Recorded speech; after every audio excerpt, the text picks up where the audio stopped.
compreensão a todos os que nos cercam. Obrigado pela sua audiência e que o espírito de fraternidade encha os nossos corações.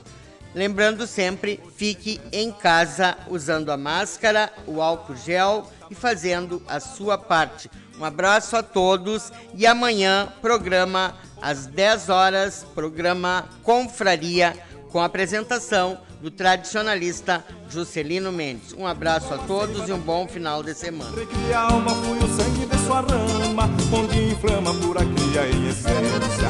A mim me basta ser gaúcho nesta vida, sovar os bastos das faldas da bagualada, com a moldura da querência em minha lida. Que mundo lindo Deus me deu para a morada. A mim me basta ser gaúcho nessa vida, sovar os bastos nas faldas da bagualada, com a moldura da querência em minha lida. Que mundo lindo Deus me deu para a morada.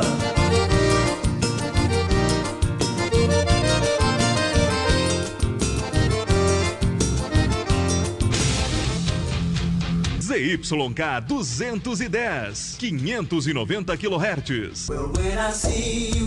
Rádio Alegrete AM, Rede Tchê de Comunicação. Alegrete, Rio Grande do Sul, Brasil.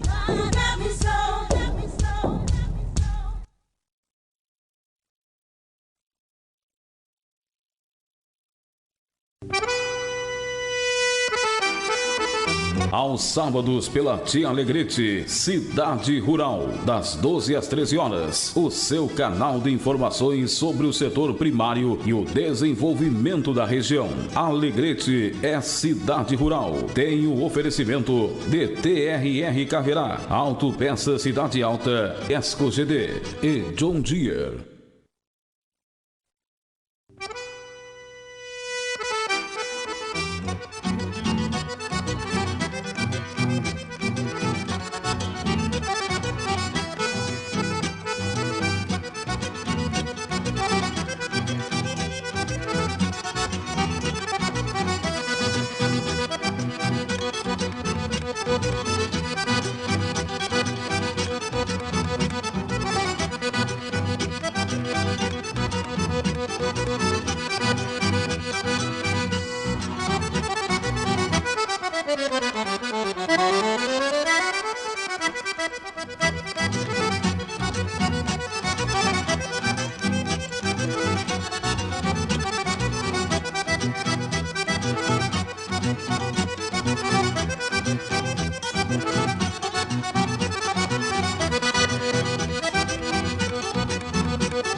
Olá, boa tarde. Estamos dando início ao programa Cidade Rural.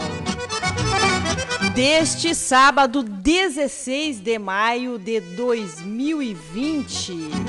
Agora são 12 horas e 3 minutos e faz 15 graus aqui na Praça Oswaldo Aranha. Sábado lindo, bonito de sol.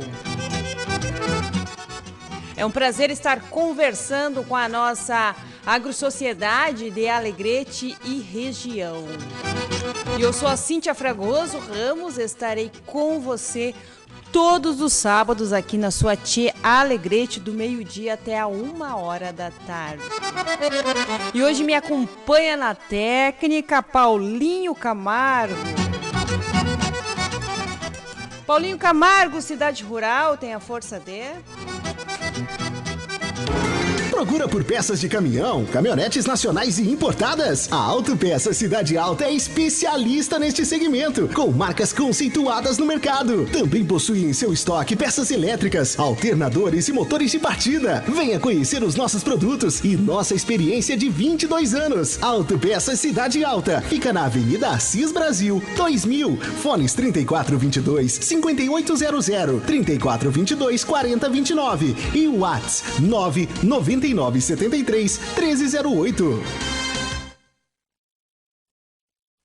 Comunicado oficial Esco GD Tecnologia em Energia. Informamos que estamos atendendo a todos os clientes normalmente em nosso escritório, tomando as devidas medidas e cuidados para que a saúde de todos seja preservada. Pela parte da manhã das 8 às 12 horas e à tarde das 14 às 18 horas na Avenida Tiaraju 1406, Edifício Pampatec. Também estamos realizando atendimento via plataformas digitais para quem escolher ter uma experiência diferenciada com nossa equipe. Contamos com a colaboração e conscientização de todos para juntos combatermos esta pandemia. Atenciosamente, Esco GD. Chegaram os novos tratores da série 5E. São 7 modelos equipados com um novo motor que mantém alto torque mesmo em baixas rotações. Versátil para encarar qualquer desafio. Ele também conta com a opção da nova transmissão 12x12 com mais velocidades e trabalho. Tudo isso completamente integrado com as tecnologias John Deere que simplificam e potencializam seu trabalho no campo. Venha até a Alvorada Sistemas Agrícolas e veja de perto novos tratores 5E, a solução de quem quer crescer mais.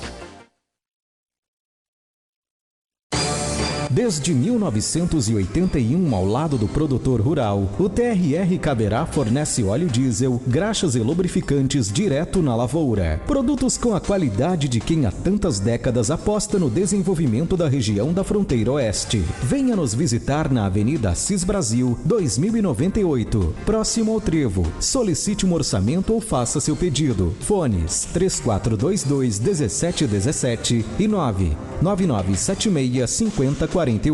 TRR Caberá, em parceria com o Homem do Campo.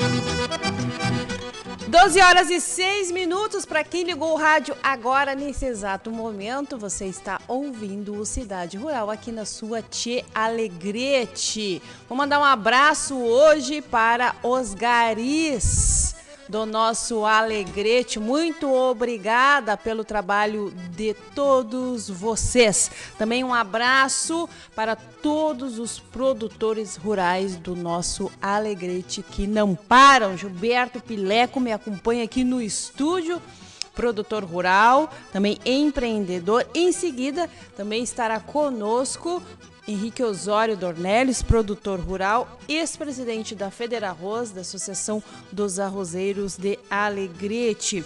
Gilberto, já faz aí mais ou menos uns 30 dias que nós demos a última atualização do mundo dos grãos. Conversamos com o seu Henrique, também conversamos com o Marco Aurélio Tavares. De lá para cá, o que é que tu tens observado? Boa tarde, seja bem-vindo.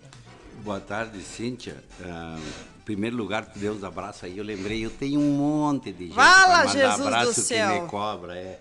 Tem uma lista. Ó, tem mais aqui, ó. Já estão me mandando. Eu tenho uma lista de gente que me cobra. O Edson Luiz Kersh é um lá do esse, não é Passo Novo, do São João. Todos os sábados está com a gente, Cíntia. Um abraço para ele.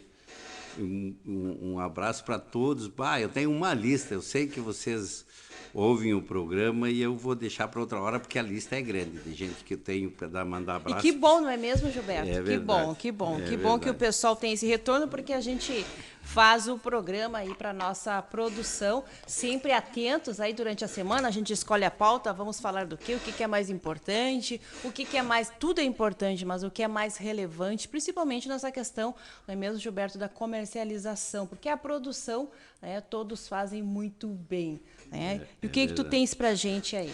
Bom, Cíntia, saiu o relatório americano, que sai todos os meses, saiu no dia 12, e aí eu sempre acompanhava muito e acompanho muito o arroz nesse relatório.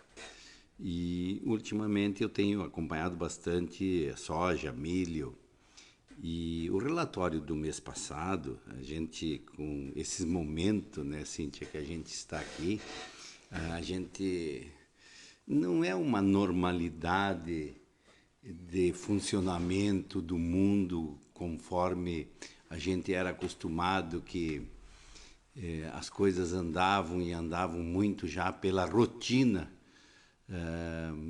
Todo mundo trabalhava, todo mundo tinha seus afazeres, e hoje o mundo está bastante parado, né? E pior que a gente não sabe o que vai acontecer daqui 60 dias, daqui 90 dias, depois que passar tudo isso. Qual é a gravidade que tem esse vírus? Qual é a gravidade? Qual é as sequelas? Ontem eu estava assistindo na televisão e só ouvia a manchete. Eu tenho procurado, a gente começa a ficar muito parado, com a cabeça muito, e começa a entrar em paranoia. Então, ontem eu estava ouvindo na televisão, na BCC, uma televisão aí estava ouvindo, e depois eu até eu só vi a manchete, mas tem na França, parece que foi, teve 2 crianças que morreu, uma na França e a outra eu não sei certo aonde, 2 crianças que morreram depois do vírus, e diz que é por uma síndrome do vírus, acabaram morrendo. Tipo eu... Deu pânico? Deu pânico. Tipo, eu entendi que... Lembra aquela vez que teve aquela doença da vaca louca? Sim. Que de repente dava aquela síndrome, a vaca morria. 2 crianças morreram por uma síndrome. E já tem gente falando que é do vírus. Quer dizer, não sabem, só deu essa notícia. Mas isso eu estou só comentando que aconteceu isso, porque as pessoas não sabem, nós não sabemos o que vai acontecer e qual é o histórico e qual é as sequelas que vão ficar desse vírus. Tanto sequelas na mente humana, na capacidade de todo mundo, como... Está chegando o Henrique aqui, um bom dia, Henrique, para ti.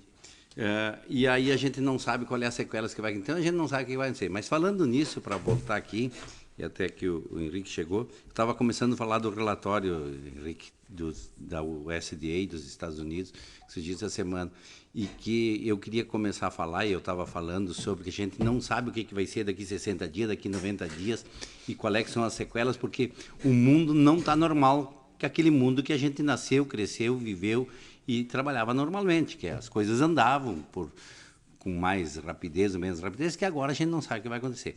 Mas no relatório, o que me chamou a atenção foi o seguinte: no relatório do mês passado, do dia 10 de abril, dizia que o milho, por exemplo, nos Estados Unidos, reduziria a área em 25% no mínimo. Por causa do etanol, que tinha parado o etanol, que não tinha o milho, que o milho vinha para baixo, que ia... Era um terror. O milho ia ser de graça. Bom, isso dizia, mais ou menos dava para entender no relatório naquelas linhas. Claro que tem todo um problema de tradução, que a gente tem que ter uma certa coerência. A soja também estava... pensando assim, como o milho ia diminuir, iam aumentar a soja, não sei o quê, e aí a soja ia baixar, era um terror desse lado. O relatório deste mês diz o seguinte, que a produção do milho, que estão plantando agora, estão terminando de plantar, nem terminaram ainda, que a produção de milho este ano será recorde, a previsão para o ano que vem, essa próxima colheita será recorde de produção no milho nos Estados Unidos. E que vai continuar os mercados, tudo vai como se fosse o normal, quer dizer, uma notícia completamente diferente da outra. E que a soja também vai ser recorde. A soja é o seguinte, pessoal, eu vou dar mais ou menos os números para vocês pelo que eles estavam no relatório. A soja, este ano que se passou, Estados Unidos, em torno de 105 milhões de toneladas. O Brasil produziu em torno de 125 milhões de toneladas aqui para nós. Eles dizem que o Brasil vai produzir 131, essa é a próxima safra, e que os Estados Unidos vai para 123, 124. Vai aumentar em torno de 16 milhões de toneladas a soja. E o milho que produzia 250 milhões de toneladas a 280 por aí, era a média dos milho, eles calculam que passa de 280 milhões de toneladas o milho, que se aproxima dos 400. Pelo relatório ali dizia isso. E falava assim de todos os grãos, do trigo. O trigo diz que nos Estados Unidos vai produzir menos este ano. Mas o mundo vai produzir mais trigo. E tudo falava assim, está no relatório deste mês que está tudo beleza, os grãos, a produção e o incentivo para aquela história, Henrique. O agro não pode parar e tem que produzir, então vai produzir, vai ter comércio, tá mais, a gente entende isso do relatório deste mês, completamente ao contrário do mês passado. Então, para as pessoas saberem. Eu tenho falado aqui, aí nós vamos entrar com o Henrique aqui, aproveitar o Henrique, que os produtores, Henrique, têm me falado e gostariam de ouvir você bastante falar, fazer um bom relatório de tudo que está acontecendo aí pela agonia deles. Eu mais ou menos conversei contigo por telefone. E aí o seguinte, o relatório dos Estados Unidos, na parte do arroz, eu tenho falado lá atrás, tenho mostrado que os Estados Unidos precisa produzir em termos de sacos, que eu gosto de falar em termos de saco, porque aí eu falo a língua deles, do relatório deles todos os meses. O ano passado, nesta época de final de plantio, eles calculavam que iam colher 218 milhões de sacos. Eu esperava que este ano eles iam vir com 220, eu até esperava 224 pelos meus cálculos e pela minha média que eles faziam. Eu esperava que eles vinham com 220 a 224 milhões de sacos esse ano, mais do que a previsão do ano passado. E essa previsão do ano passado de 218, depois, quando terminaram de colher, só colheram 188. Teve problemas. Teve problema no plantio, no término do plantio lá, que choveu muito. A área, então, não foi a que era para eles plantar. Depois eles tiveram problema desde o plantio até a colheita o ano passado. Por isso que colheram 188 e não 218. Este ano, eles estão dizendo que eles vão colher 216 milhões de sacas. Então, é menor da expectativa que eu tinha. É menor do que a expectativa de colheita do ano passado. Então, eles foram bem, como é que eu vou dizer assim, bem... o relatório, eu gostei do relatório porque ele foi bem sucinto, bem tranquilo, não foi assim, dizendo assim. E os Estados Unidos colhendo em torno de 210, 215, 218, 220 milhões, nós temos um arroz para abastecer. No segundo semestre, os Estados Unidos colhe agosto, setembro, outubro, abastece América Central. E nós, neste momento, daqui até lá, vamos nós abastecer, vamos importar. Mais ou menos é isso que dá para se entender no relatório e que se dá para entender daqui para frente com arroz, né, seu Henrique? Então, deixo contigo, Henrique, pode entrar mais ou menos nesse... Boa tarde, seu Henrique. Seja bem-vindo. Oi, boa tarde, Cíntia. Aqui conosco. Boa tarde, Gilberto. Obrigado pelo convite. Vim aqui especialmente prestigiá-los e também aos ouvintes da rádio, à medida que um ex-presidente fica esquecido, né? E quando convida um ex-presidente para aparecer, a gente vem rapidinho. Nem as horas perguntam mais para a gente. E quando me convida, eu apareço rápido. E aí que a responsabilidade é maior, não é mesmo? Mas eu vou te dizer, tem bastante gente que tem para te ouvir. O pessoal diz o seguinte, ó, que eu fui escutar o programa de novo, Henrique, porque disseram que nós, na última vez que tu esteve aqui, estava com o Marco Aurélio, que nós estávamos falando. Então, nós estávamos falando com o Marco Aurélio falou daquela semana tinha uma estabilidade de mercado. Aquela semana tinha uma estabilidade de mercado, 18 de abril. Tinha uma estabilidade. E o relatório, e toda o CPEA, tudo, estava mostrando. Olha, o arroz tinha saído de 48 para 55 na época. E aí nós estávamos naquela estabilidade, o mercado sabe que dá aquela suba, ele dá aquela parada, então nós estávamos na semana parada, mas nós tínhamos, a nossa visão é que ia seguir aumentando, e tu falaste nisso, que o arroz ia aumentar, e nisso a Cíntia te cortou para entrar o Marco Aurélio, E aí ficou aquela conversa, pelo menos na gravação ficou isso. E as pessoas, muitos, às vezes, ouvem aquela segunda parte, né? E chegaram assim, bom, mas para aí, o Marco Aurélio e o Gilberto disseram que estabilizavam o preço e o Henrique disse que não, e não deixaram ele explicar por que não. Então, para aqueles que não ouviram aquelas explicações também, ouviram parte delas. Então, foi mais ou menos assim que aconteceu, mas nós tínhamos esse viés, né, Henrique, de que o preço ia ser um preço crescente, que está num outro momento, a questão da valorização, a recuperação dos preços dos arroz, porque nós vimos trabalhando há 5 anos com prejuízo. É claro que fica muito fácil de a gente fazer um comentário depois do risco que se correu lá atrás, né, Gilberto? Há 30 dias, exatamente 30 dias atrás, e a gente vinha falar aqui que sabia, né? Mas, de fato, eu tinha as minhas convicções, diferentemente do Marco Aurélio, inclusive, obviamente, não desmerecendo a ele, eu, enquanto presidente, diversas vezes fui até ele fazer consultas, né? Porque ele foi militante na Fedrarroz por um tempo muito grande, e também no IRGA, ou seja, o Marco Aurélio conhece mercado e conhece os números do mercado. Entretanto, digamos que eu tinha algumas percepções e que, por óbvio, depois de 6 anos na Fedrarroz, a gente pega algumas coisas no ar, né, e passa a ter alguns sentimentos ou feeling, sei lá como é que chama, alguns sentimentos que nos dão certeza de algumas coisas, né? Então, vamos repassar um pouquinho o que tu havias comentado, né, Gilberto? Há 30 dias atrás, nós estávamos encerrando a nossa colheita, né? Praticamente as empresas elas haviam encerrado as contas, né? Março e abril, e vamos lá, nós limpando as nossas máquinas e vendo o arroz subir do jeito que estava subindo, né?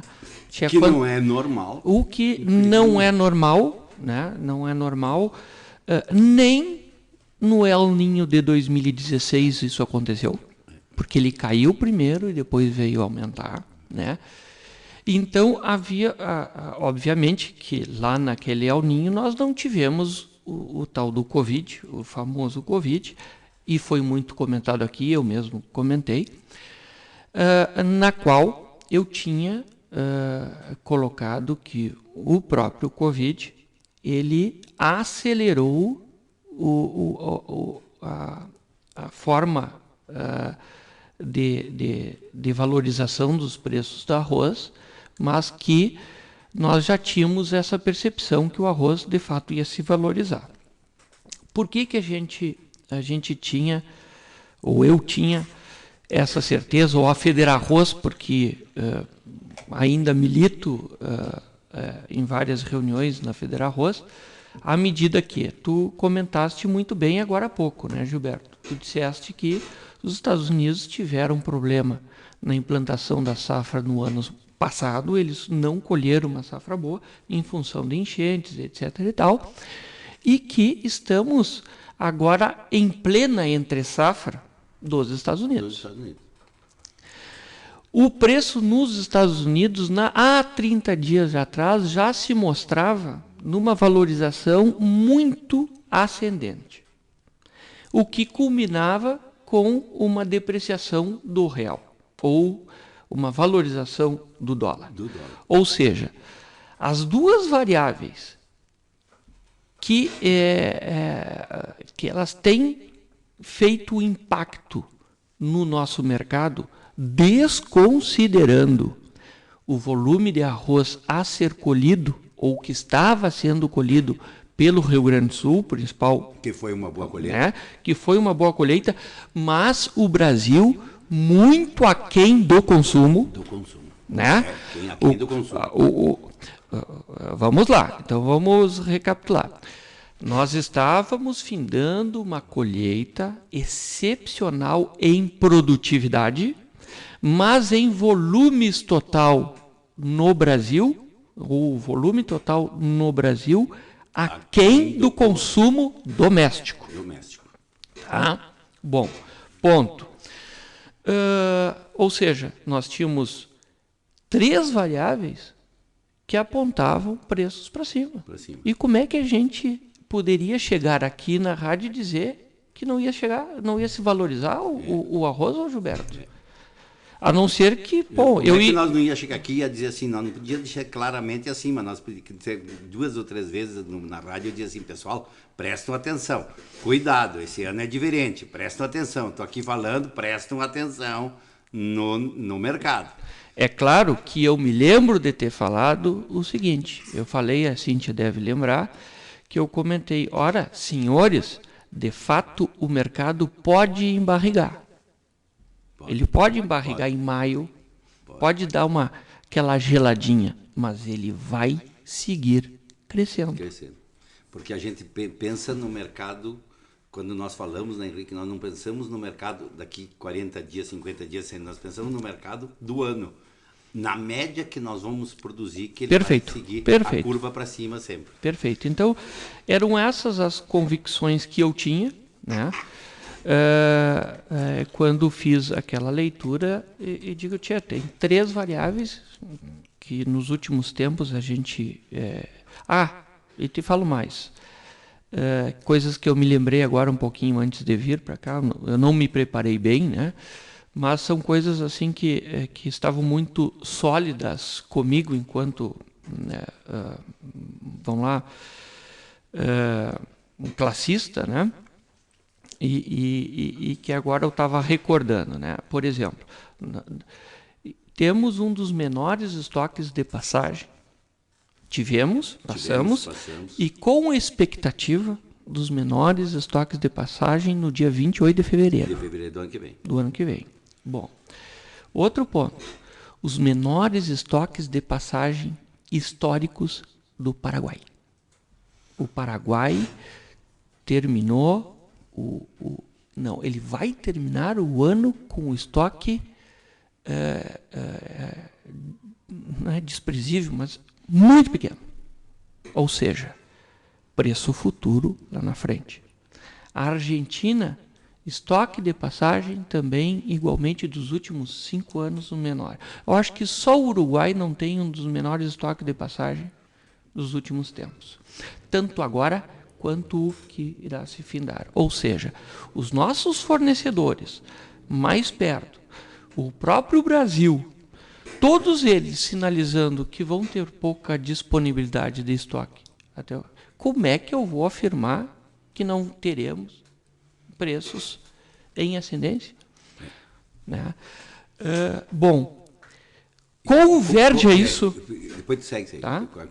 E ainda, além disso, Henrique, a gente analisa os estoques, isso tu está falando do Mercosul. Agora nós vamos falar América do Norte, que é os Estados Unidos, que é a América do Norte, que tem arroz para sustentar todas as Américas, e a América do Sul, que é o Mercosul. Os Estados Unidos também teria o menor estoque dele, só não teve o menor estoque porque eles importavam uma média de 24 milhões de toneladas de sacos deles, e esse ano que passou eles importaram 32 para equilibrar o estoque dele num mínimo que eles sempre mantiveram, um estoque mínimo deles. Mas também os Estados Unidos com estoque baixo e tem que chegar entrando eles estão na entre-safra. Perfeito. E é o seguinte, o mercado já sinalizava isso que tu comentou. Não estava em ascensão em plena entre-safra? Ascensão acentuada em plena entre-safra. Preços em dólar.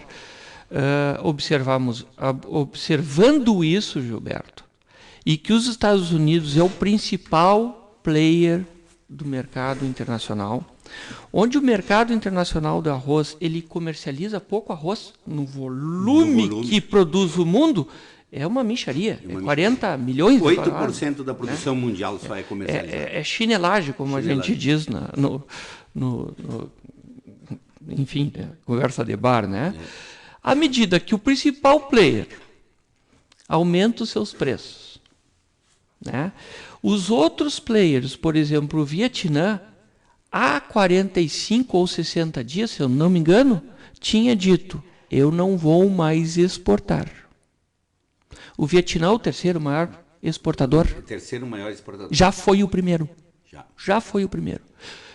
E tem mais, eu não me lembro qual outro país com uma média relevância também disse, não era temporariamente, na época, né, a gente não sabia, o Vietnã já voltou a exportar. Mas naquele momento ele, não vou exportar por segurança alimentar. Porque diferentemente da gente, que a gente bota numa carreta, num bitrem, esse arroz vai até São Paulo sem ninguém tocar no arroz. Lá no Vietnã, eles botam numas canoas, numa chata muito precária, em saco, ou seja, precisa de muita mão de obra. À medida que tem um vírus aí tirando a mão de obra, o que acontece? Poderá ocorrer um cisalhamento, cessar o abastecimento.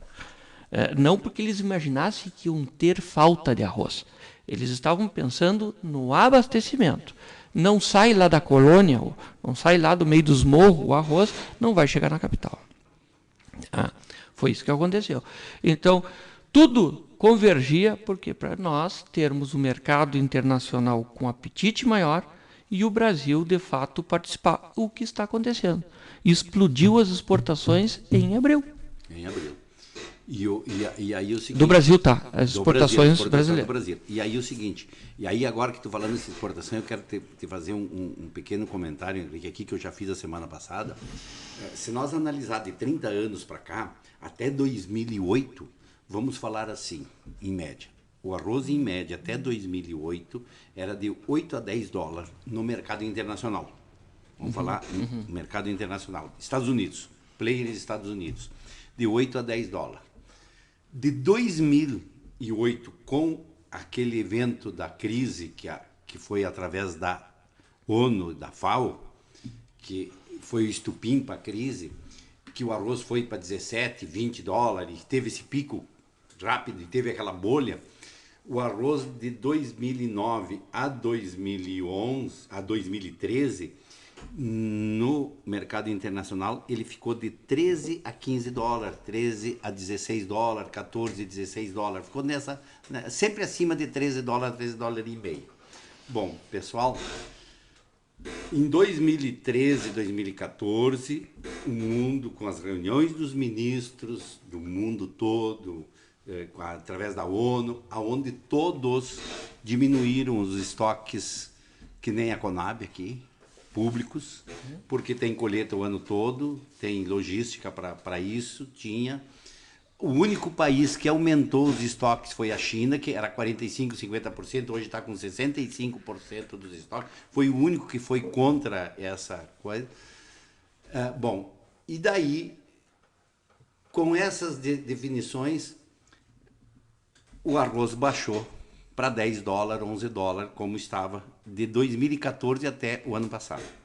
Agora, com o evento do vírus, eu acredito, com esse evento agora e com toda essa colocação, que o mercado internacional passa a valer de volta de 14 a 15, 16 dólares, vai fazer essa média mais por uns 3, 4 anos, Henrique.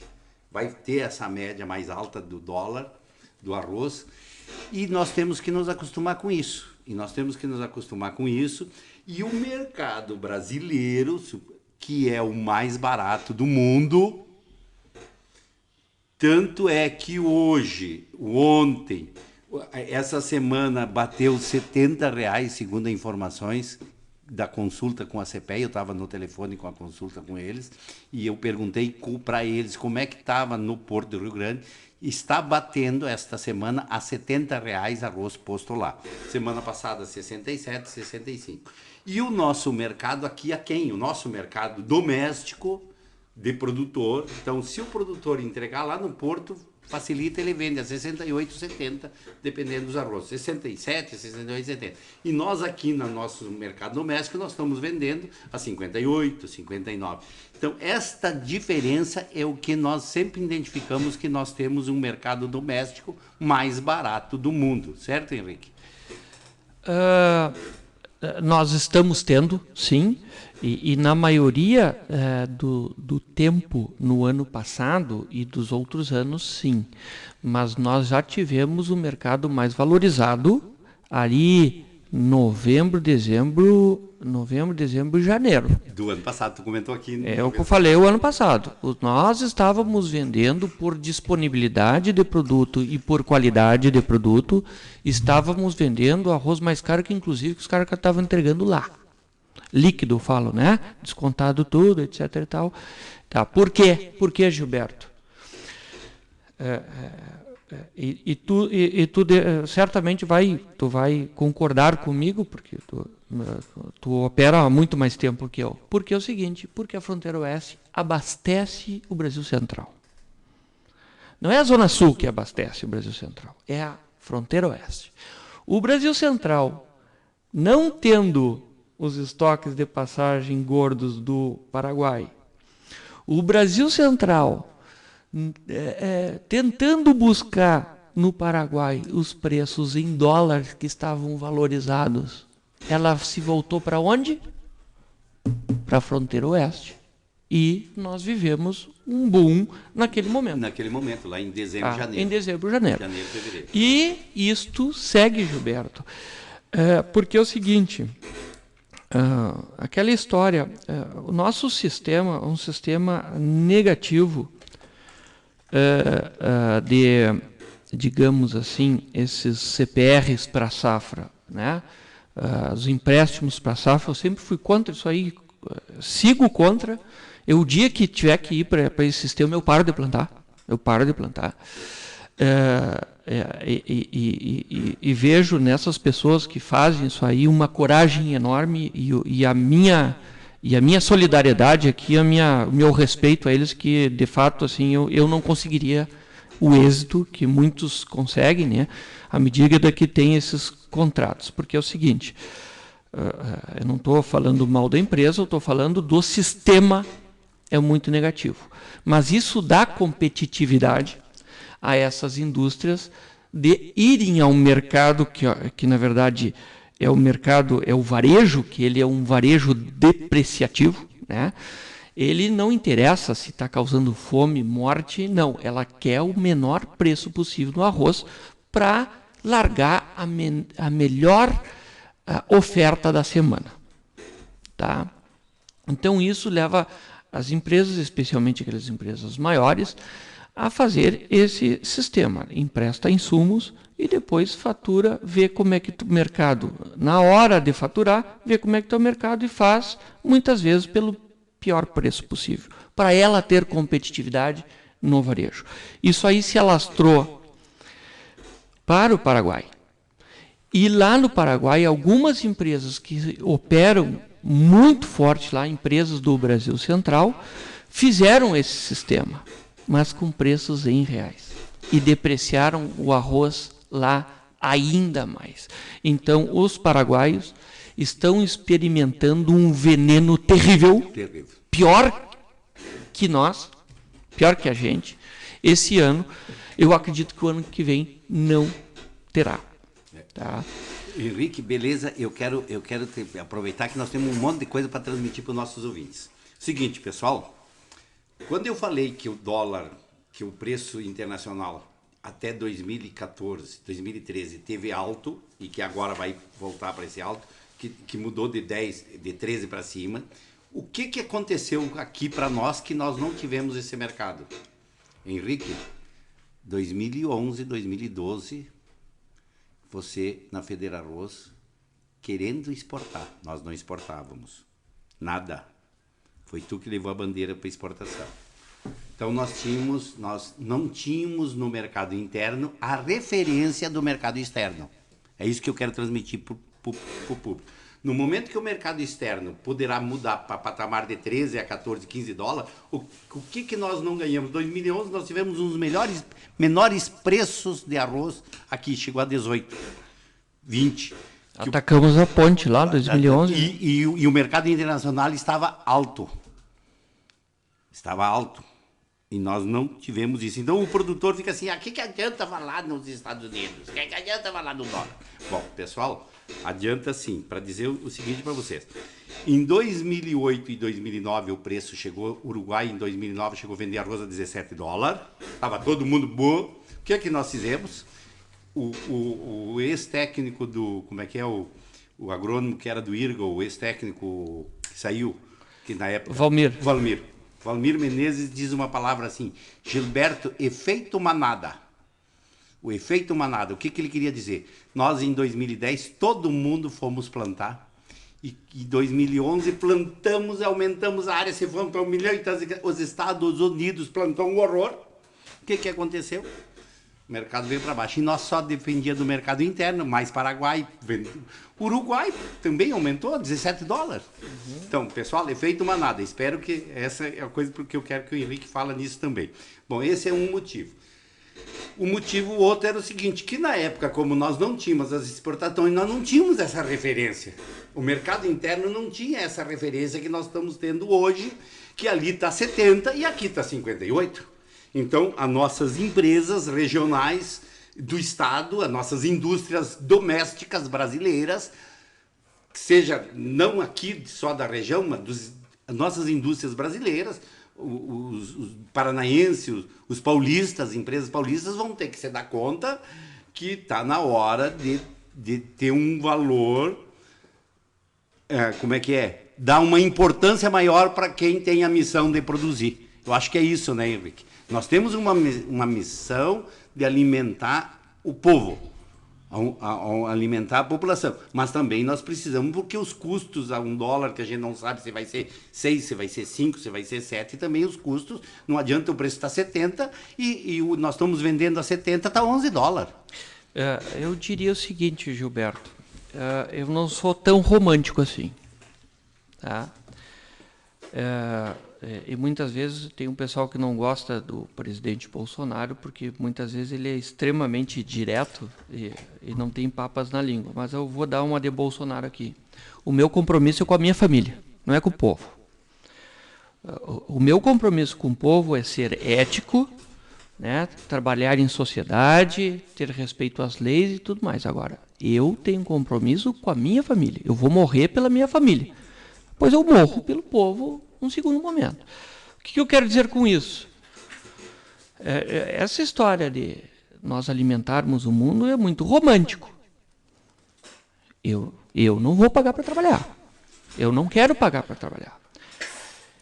Se o Rio Grande do Sul não tiver inteligência, né, os produtores, IRGA, etc. e tal, para regular a oferta, e não me venha com essa história que a gente ouvia há um tempo atrás, porque os tempos são diferentes, como tu colocou, de dizer alguém vai plantar o que eu deixei de plantar.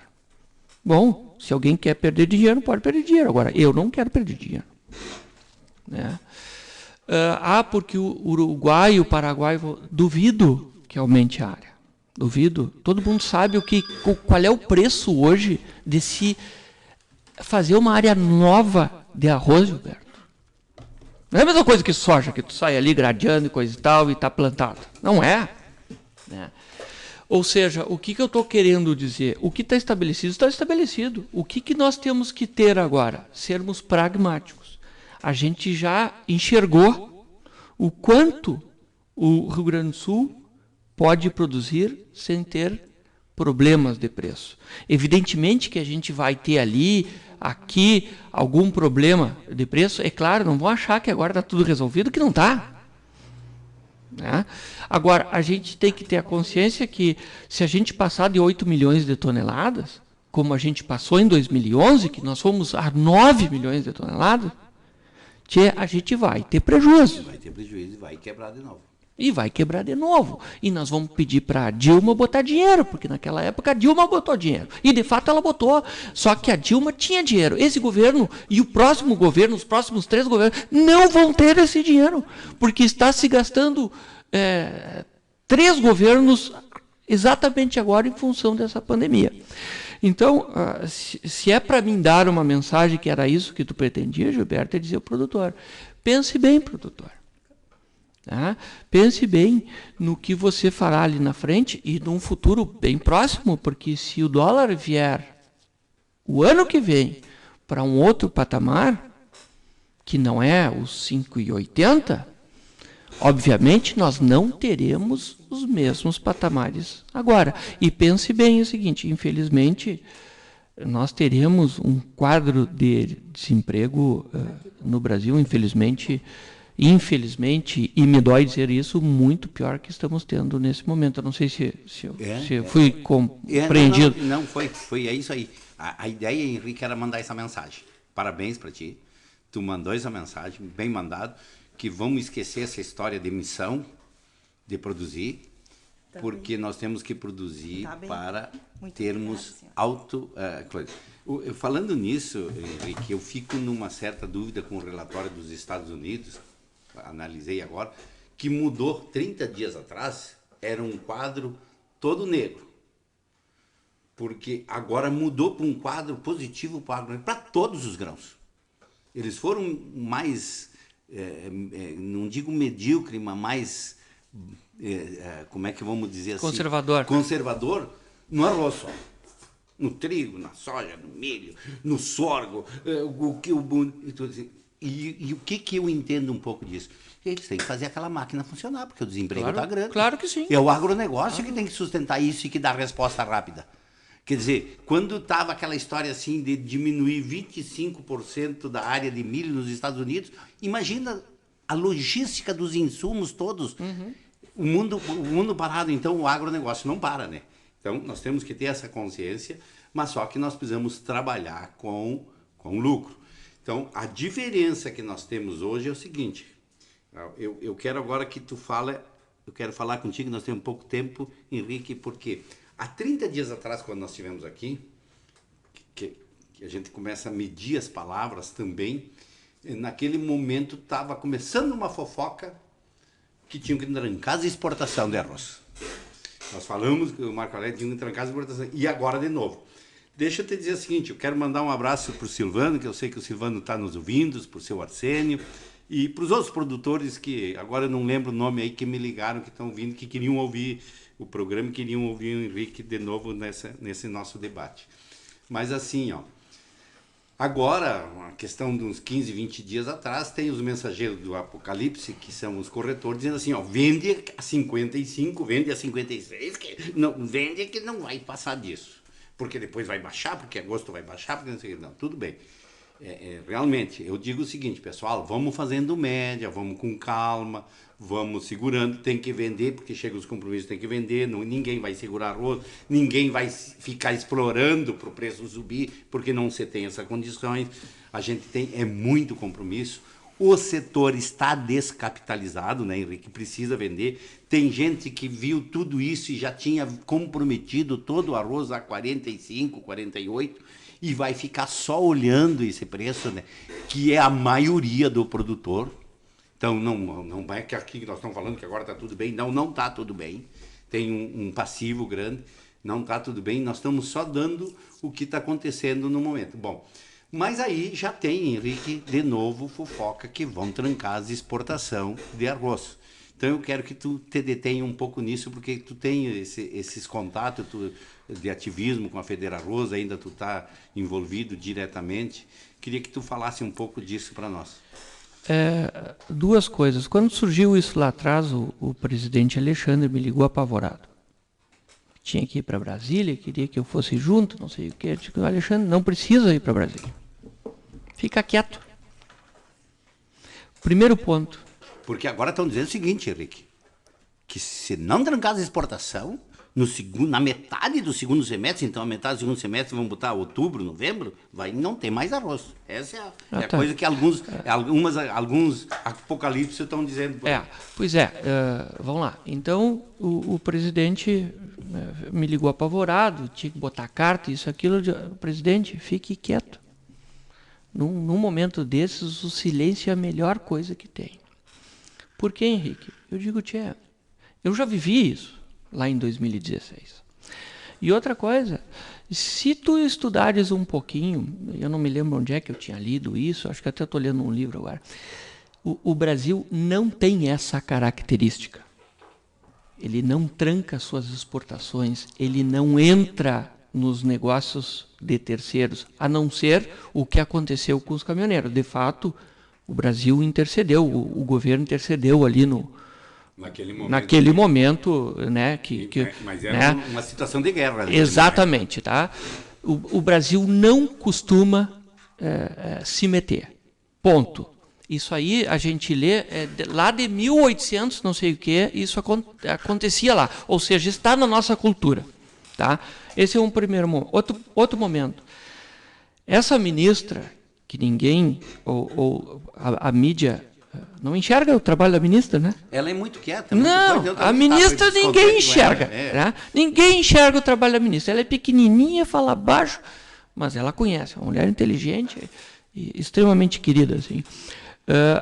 A ministra sabe do problema do arroz. Eu ouvi numa entrevista dela da Jovem Pan, quando houve essa explosão toda aí, tem que trancar, e aí o Russomano lá de São Paulo diz que a Polícia Federal tem que entrar no silo dos produtores, que não sei o que, disse assim. Ela pegou e disse assim, mas senhores, vocês não sabem o que acontece. Não é bem assim. Os produtores de arroz faz 4 anos que eles tomam ferro. E nós queremos sim que o produtor ganhe o seu pão. Sabe por quê? Porque senão daqui a 2, 3 anos a gente vai virar de exportador e importador de arroz. Ou seja, o Ministério da Agricultura, e eu falei na outro dia lá, que ele havia consultado a todos nós, perguntando se ia diminuir, se ia aumentar a produção, como é que estava, e eu fui muito claro. E inclusive eu acho que eu disse para vocês, o fulano, não era isso que todos nós queríamos, que o produtor ganhasse dinheiro? Então deixa o produtor ganhar dinheiro e não vai faltar arroz. Não vai faltar arroz porque tem, apesar de pequeno estoque na Argentina, no Uruguai e no Paraguai e mesmo no Brasil, tem estoque. E vai ser obrigado. E qual é a outra certeza que me dá que seguirá... E nós não temos problema de segurança alimentar.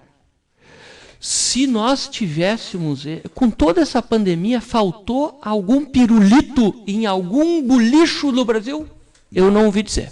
Não então faltou. Nós não temos problema de segurança alimentar. Faltou gás? Não. Tá? Então é o seguinte, enquanto o Brasil estiver confortável com isso, e eu não tenho a menor dúvida que ele chegará confortável a estar lá, mas nós vão brigar por cada saco de arroz, vão, sim, não existirá esse problema para nós. Outro ponto, o Brasil quer ser o celeiro do mundo e diz para todo mundo que vai alimentar não sei quantas milhões de pessoas. Tu estava falando agora que nós tínhamos que fazer isso. Tu acha que esse país pode cancelar as exportações? Tu acha que esse país... Não tem condições. Não. Eu não vejo quando eu nexo falei nisso. da nossa missão e falei que nós temos que alimentar o mundo, era para tu entrar nesse assunto bem como tu entrasse agora. E deixa eu só falar outra coisa, Gilberto. Há quanto tempo nós estávamos trabalhando no México? Desde 2011, 2012, eu me lembro, quando tu entrou na Federal. Tá, eu entrei na Federal Arroz, fui para lá, eu bati perna e bati a mão na mesa e nunca entrava, até que uma pessoa me disse, calma, presidente. O senhor vai ficar chato. Quando as coisas não andam, tem que deixar que elas andem sozinhas muitas vezes. E de fato aconteceu agora. O México está liberado, sempre esteve liberado, mas sempre com alguma vírgulazinha ali. Agora sabe o que eles estão fazendo? Autoriza 30 mil toneladas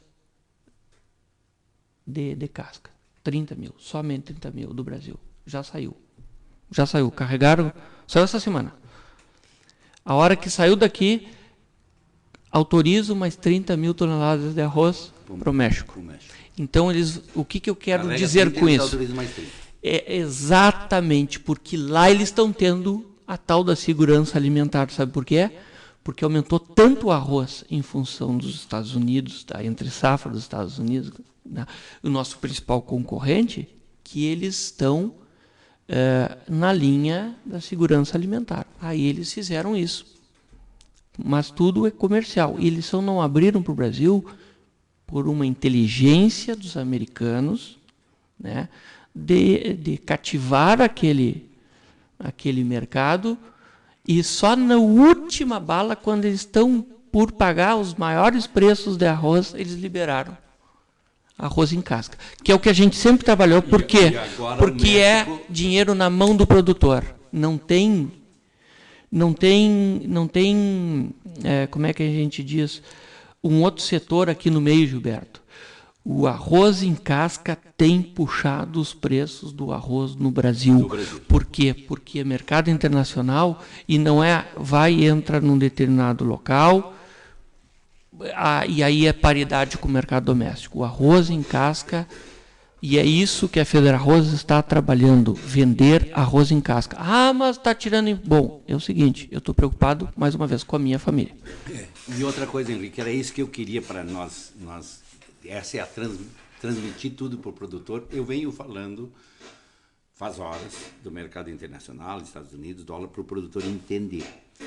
Porque eu enxergava, como tu disse, a gente não enxergava, não sabia, mas a gente tinha uma noção do trabalho que estava sendo feito, da situação e acompanhando a produção do mundo, acompanhando as crises, e que isso um dia, eu sonhava que um dia poderia acontecer. O que está acontecendo hoje. Por causa do coronavírus, porque não sei o quê, ia levar mais 5, 6 anos para acontecer. O México, que tu falou, liberou um pouco, diminuiu as taxas brasileiras, porque antes ele tem uma vantagem nas taxas americanas e nós não tínhamos essa vantagem. Agora o México mexeu. Outros países da América Central com certeza vão ir atrás do México e vão começar a liberar isso aí. Então nós estamos falando do mercado internacional, produtor para o senhor, porque o arroz é muito pouco, é 8% da venda mundial entre países.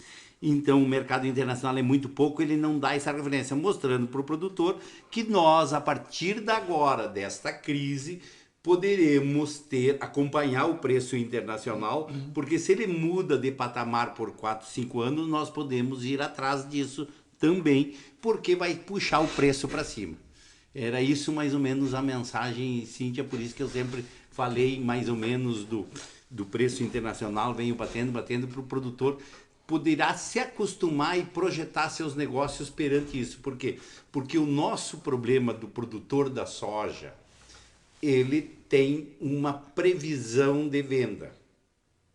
80. O pessoal hoje, este ano da soja é raro. Primeiro ano que eles erraram. Por quê? Porque ninguém esperava que o dólar ia ir para o dólar que foi, que puxou os preços para cima, que o Brasil está numa situação boa de exportação, porque o dólar se valorizou, a crise... Mas eles negociaram lá os preços a R$80, que estavam um faceiro, ou 75, que estavam um faceiro, e agora, errei na soja. Não errou. Ele não errou.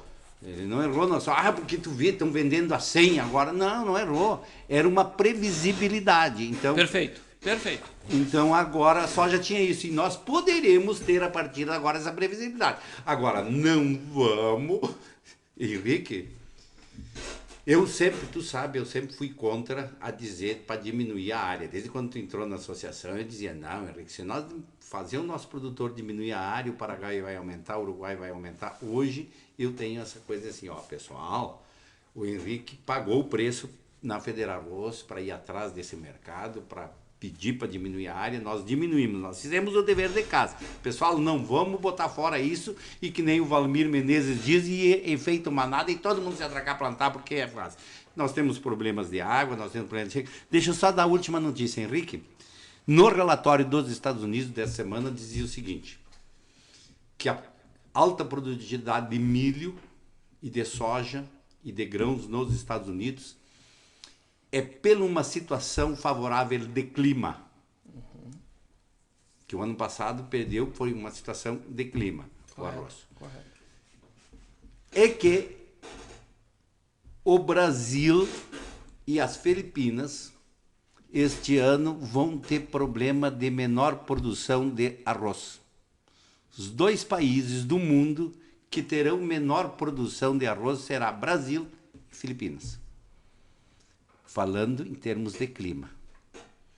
Então, produtores, não sabemos o que vem para frente. Os Estados Unidos já estão observando isso. Eles têm maior informação, eles têm a NASA, eles têm tudo.